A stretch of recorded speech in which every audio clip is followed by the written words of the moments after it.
The wizard studies में आप सभी लोगों का एक बार फिर से स्वागत है। तिब्बत समाधान अधिनियम, ये अधिनियम बनाया गया है अमेरिकी कांग्रेस के द्वारा और अमेरिका के संसद ने इस अधिनियम के माध्यम से चीन को एक चुनौती पेश करी और तिब्बत से जो दलाई लामा और उनके अनुयायी वहां से शिफ्ट होकर के भारत में आज भी रह रहे हैं और दुनिया के कई देशों में अभी वो रह रहे हैं, उसके समाधान के लिए अमेरिकी संसद के द्वारा ये नया कानून बनाया गया है।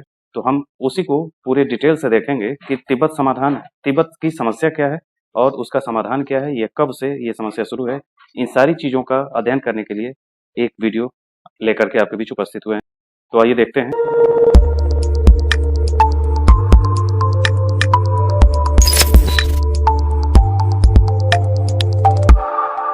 ये है तिब्बत। ये 1951 से पहले ये एक देश के रूप में था और ये पीपुल्स रिपब्लिक ऑफ चाइना और ये है भारत। तो ये तिब्बत की सीमा अगर आप देखें तो नेपाल से, भारत से, भूटान से मिलती है और इधर म्यांमार से मिलती है। तो म्यांमार का भी इतना हिस्सा यहाँ तक तिब्बत था पहले। अब देखें आगे। अमेरिकी कांग्रेस ने तिब्बत चीन विवाद समाधान अधिनियम पारित किया है, जिसे तिब्बत समाधान अधिनियम के नाम से जाना जाता है। इस विधेयक का उद्देश्य बिना किसी पूर्व शर्त के शांतिपूर्ण वार्ता के माध्यम से अंतर्राष्ट्रीय कानून और संयुक्त राष्ट्र चार्टर के अनुसार तिब्बत चीन विवाद का शांतिपूर्ण समाधान करना है। ये इसलिए जरूरी है तिब्बत चीन समाधान, क्योंकि चीन के द्वारा तिब्बत में बहुत सारे मानवाधिकार विरोधी कार्य किए जाते हैं। बड़े पैमाने पर नरसंहार भी कई बार किया गया है। तो ये सारी समस्याएं वास्तव में बहुत बड़ी हैं और काफी समय से चल रही हैं। अब देखें, रिजॉल्व तिब्बत एक्ट 2024 क्या है। यह जून 2024 में अमेरिकी कांग्रेस के द्वारा पारित किया विधेयक है। यह तिब्बती नीति अधिनियम 2002 और तिब्बती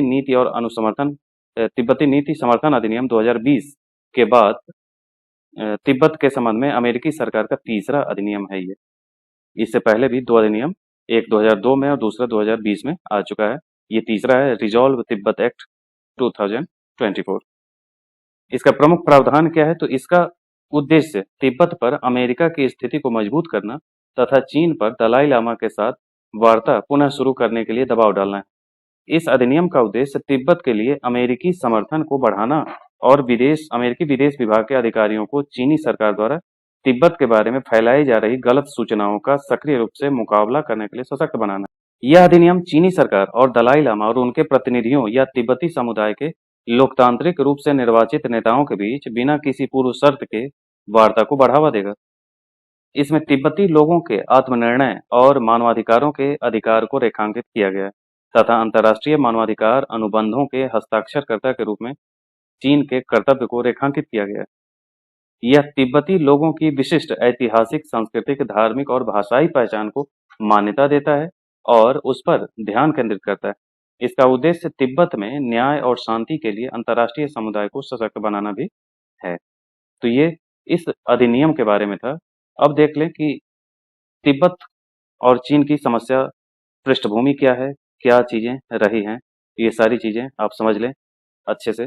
तिब्बती पठार पर स्थित एक स्वायत्त क्षेत्र है जिसकी विशिष्ट संस्कृति, भाषा और धार्मिक परंपरा तिब्बती बौद्ध धर्म पर केंद्रित है। 1913 में 13वें दलाई लामा ने किंग राजवंश के पतन के बाद तिब्बत की वास्तविक स्वतंत्रता की घोषणा की तथा दावा किया कि तिब्बत कभी भी चीन का हिस्सा नहीं था। हालांकि 1949 में स्थापित पीपुल्स रिपब्लिक ऑफ चाइना सहित लगातार चीनी सरकारों ने तिब्बत पर संप्रभुता का दावा किया। 1912 से 1949 तक तिब्बत किसी भी चीनी सरकार के नियंत्रण में नहीं था, बल्कि दलाई लामा की सरकार इस क्षेत्र में शासन करती थी। 1951 में चीन की पीपुल्स लिबरेशन आर्मी ने तिब्बत पर आक्रमण किया और तिब्बती नेताओं को 17 सूत्री समझौते पर हस्ताक्षर करने के लिए मजबूर किया गया, जिसने नाम मात्र के लिए तिब्बती स्वायत्तता की गारंटी दी। लेकिन लहासा, जो तिब्बत की राजधानी है, उसने चीनी नागरिक और सैन्य मुख्यालय की स्थापना की अनुमति दी। नाम मात्र के लिए तिब्बती स्वायत्तता की गारंटी दी थी, यानी कि जबरदस्ती साइन कराया गया, जिसमें स्वायत्तता नाम मात्र की थी, यानी कि निरंकुश शासन वहां भी चीन वाला ही लागू होगा। दलाई लामा सहित तिब्बती लोगों ने इस समझौते की वैधता को अस्वीकार कर दिया तथा इसे बलपूर्वक किया गया कब्जा तथा सांस्कृतिक नरसंहार का कृत्य माना। आगे देखें। तिब्बत तथा चीन के बढ़ते तनाव के कारण 1959 में एक बड़ा विद्रोह हुआ। जिसके दौरान दलाई लामा और हजारों तिब्बती शरण लेने के लिए भारत भाग आए। निर्वासित तिब्बतियों ने भारत के धर्मशाला में स्थित एक निर्वासित सरकार, केंद्रीय तिब्बती प्रशासन का गठन किया। 1959 के विद्रोह के बाद चीन ने तिब्बत पर अपना नियंत्रण कड़ा कर दिया। वहां अभिव्यक्ति, धर्म और प्रेस की स्वतंत्रता पर गंभीर प्रतिबंध लगा दिए और जबरन गर्भपात, नसबंदी और जातीय हानि चीनी के आगमन के माध्यम से जनसांख्यिकीय बदलाव जैसे मानवाधिकारों का हनन किया। यानी कि कहने का मतलब है कि यहाँ हर तरीके से प्रेस को प्रतिबंधित कर दिया, अभिव्यक्ति की स्वतंत्रता समाप्त कर दी, जबरन गर्भपात और नसबंदी कराए गए। महिलाएं हैं तो गर्भपात करा दिया, पुरुष हैं तो नसबंदी करा दिया, जैसे इस ढंग की चीजें। और वहाँ की जो चीन की जनता है, उस चीन की जनता को यहाँ ला करके बसाना शुरू कर दिया और जनसांख्यिकीय बदलाव इसी ढंग से ले आया। और तिब्बत इतनी धीरे धीरे करके इतनी बड़ी संख्या में चीनी लोगों को तिब्बत में बसा चुका है कि अब वहाँ तिब्बती अल्पसंख्यक होते चले जा रहे हैं और लगभग हो भी चुके हैं। यद्यपि चीन ने तिब्बत में बुनियादी ढांचे के विकास में निवेश किया, लेकिन इन प्रयासों को व्यापक रूप से क्षेत्र पर नियंत्रण मजबूत करने की एक बड़ी रणनीति के हिस्से के रूप में देखा जाता है। दलाई लामा के बारे में समझ लें। दलाई लामा कौन है? तो दलाई लामा तिब्बती धर्म के गेलुप्पा परंपरा से संबंधित है, जो तिब्बत की सबसे बड़ी और सबसे प्रभावशाली परंपरा है। तिब्बती बौद्ध धर्म के इतिहास में अब तक केवल 14 दलाई लामा हुए हैं। पहले और दूसरे दलाई लामा को मरणोपरांत यह उपाधि मिली थी। वर्तमान दलाई लामा तेंजिंग ग्यात्सो हैं, जो वंश में 14वें स्थान पर है। यानी कि ये जो अभी देखते होंगे बड़े वाले दलाई लामा, वो 13वें हैं और एक नए 14वें बन चुके हैं। आध्यात्मिक महत्व क्या है? तो ऐसा माना जाता है कि दलाई लामा अवलोकितेश्वर चिनरेजिंग करुणा के बोधिसत्व और तिब्बत के संरक्षक संत के अवतार हैं। यानी कि ये आध्यात्मिक मान्यताएं हैं।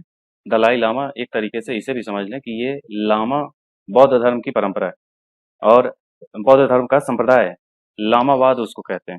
और ये बौद्ध धर्म में जो महायान संप्रदाय आया, हीनयान और महायान, उस महायान में जो वज्रयान आगे चलकर पहले एक विभाजन हुआ हीनयान और महायान में, फिर महायान में विभाजन हुआ, तो उसी का एक पार्ट है वज्रयान और उस वज्रयान का उप संप्रदाय है लामावाद।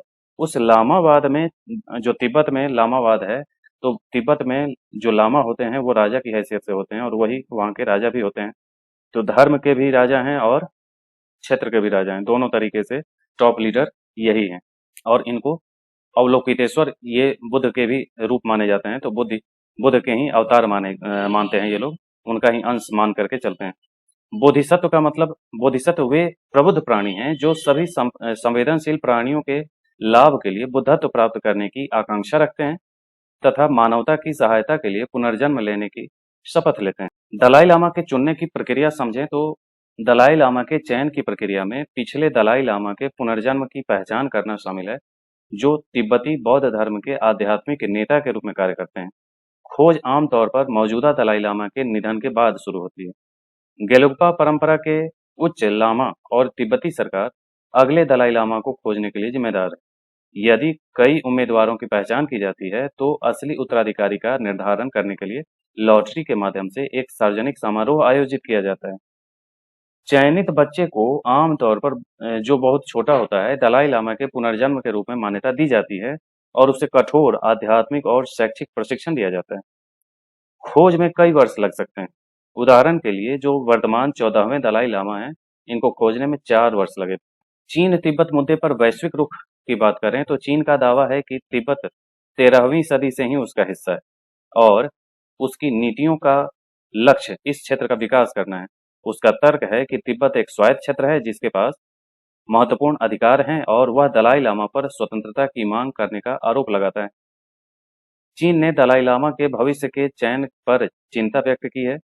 उसे डर है कि दलाई लामा के उत्तराधिकारी को तिब्बत में उनकी सत्ता को चुनौती देने के लिए चुना जा सकता है। यानी कि ये डर क्या है? ये तो पहले से ही इसी ढंग की विचारधारा दलाई लामा लेकर आए भी थे कि अभी जब तक स्थिति सामान्य ना हो तब तक के लिए ये आए थे। फिर वहाँ स्थिति सामान्य होने पर चले जाते और तिब्बत की स्वतंत्रता हो जाने पर। आगे देखें कि अमेरिका और कनाडा जैसे कुछ पश्चिमी देशों ने तिब्बती स्वायत्तता और मानवाधिकारों के लिए समर्थन व्यक्त किया। यानी कि पश्चिमी देशों में ही कुछ देश जो हैं वो जो चीन के मित्र नहीं हैं, एक तरीके से दुश्मन की तरह हैं, वही उसको तिब्बत को मान्यता देते हैं। दलाई लामा के नेतृत्व वाली निर्वासित तिब्बती सरकार केंद्रीय तिब्बती प्रशासन को भारत सहित अंतर्राष्ट्रीय समुदाय द्वारा मान्यता नहीं दी गई है। यानी कि भारत इसको मान्यता नहीं देता। कई देश विशेषकर चीन के साथ संबंध रखने वाले देश तटस्थ रुख बनाए रखते हैं तथा चीन के साथ राजनयिक और आर्थिक सहयोग को प्राथमिकता देते हैं। यानी कि जिसका चीन से संबंध बेहतर है वो नहीं मानेगा और जो दुश्मन है वो मानेंगे। नेपाल और भूटान जैसे पड़ोसी देश चीन के साथ तनाव से बचने के लिए सतर्क रुख अपनाते हैं।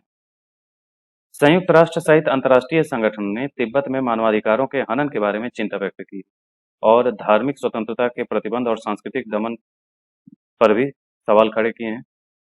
तिब्बत के साथ भारत का संबंध कैसा है, तो शुरुआत से देखें तो अंग्रेजों के समय में यंग हस्बैंड मिशन 1903-4 में भेजा गया। कर्नल यंग हस्बैंड के नेतृत्व में तिब्बत में ब्रिटिश सैन्य अभियान का उद्देश्य क्षेत्र में ब्रिटिश उपस्थिति स्थापित करना और बढ़ते रूसी प्रभाव का मुकाबला करना, जिसके परिणाम स्वरूप तिब्बती सेनाओं के साथ संघर्ष हुआ, जिसकी परिणति ब्रिटिश विजय और 1904 के लहासा सम्मेलन पर हस्ताक्षर के रूप में हुई। एंग्लो रूसी कन्वेंशन 1907। इस समझौते का उद्देश्य औपनिवेशिक ब्रिटेन और रूस के बीच लंबित औपनिवेशिक विवादों को सुलझाना था। इस समझौते के अनुसार दो महाशक्ति चीनी सरकार के मध्यस्थता के बिना तिब्बत के साथ बातचीत नहीं करेंगे। तिब्बत के साथ भारत के संबंध, तो चीन रूस संधि के बावजूद भारत ने बौद्ध धर्म के प्रभाव के माध्यम से तिब्बत के साथ घनिष्ठ संबंध बनाए रखा। चीन भारत सीमा विवाद, विशेष रूप से लद्दाख और अरुणाचल प्रदेश क्षेत्रों में भारत और चीन के बीच विवाद का एक प्रमुख मुद्दा रहा है। तिब्बत की स्थिति और भारत के साथ उसके ऐतिहासिक संबंध इस चल रहे विवाद के केंद्र में रहे हैं। दोनों क्षेत्र विवादित क्षेत्रों की संप्रभुता का दावा करते हैं। तिब्बत पर भारत के रुख की बात करें तो 2003 से भारत और चीन के बीच संबंधों और व्यापक सहयोग के सिद्धांत पर घोषणा पत्र पर हस्ताक्षर करने के बाद भारत ने तिब्बत स्वायत्त क्षेत्र को पीपुल्स रिपब्लिक ऑफ चाइना के हिस्से के रूप में मान्यता दी। यानी कि भारत 2003 से तिब्बत को चीन का हिस्सा मानता है। 1959 में एक असफल विद्रोह के बाद भारत ने दलाई लामा को शरण दी थी। तो ये भारत का रुख है और दलाई लामा भी स्वतंत्र देश की मांग लगभग छोड़ चुके हैं। अब वो वापस जाना चाहते हैं, लेकिन उन्हें भरोसा नहीं है कि चीन उनके साथ कौन सा रुख अपनाएगा। इस वजह से ये जो तिब्बती शरणार्थी हैं ये स्थायी रूप से धर्मशाला में निवास करने लगे हैं। तो ये था भारत और चीन या भारत तिब्बत या चीन तिब्बत विवाद, इन सभी चीज़ों पर हमने बात की है। इससे संबंधित जो भी चीज़ें और आपके मन में सवाल हैं उसे आप कमेंट में पूछ सकते हैं। उसको लेकर के हम फिर से वीडियो लेकर उपस्थित होंगे। आज के लिए इतना ही। धन्यवाद।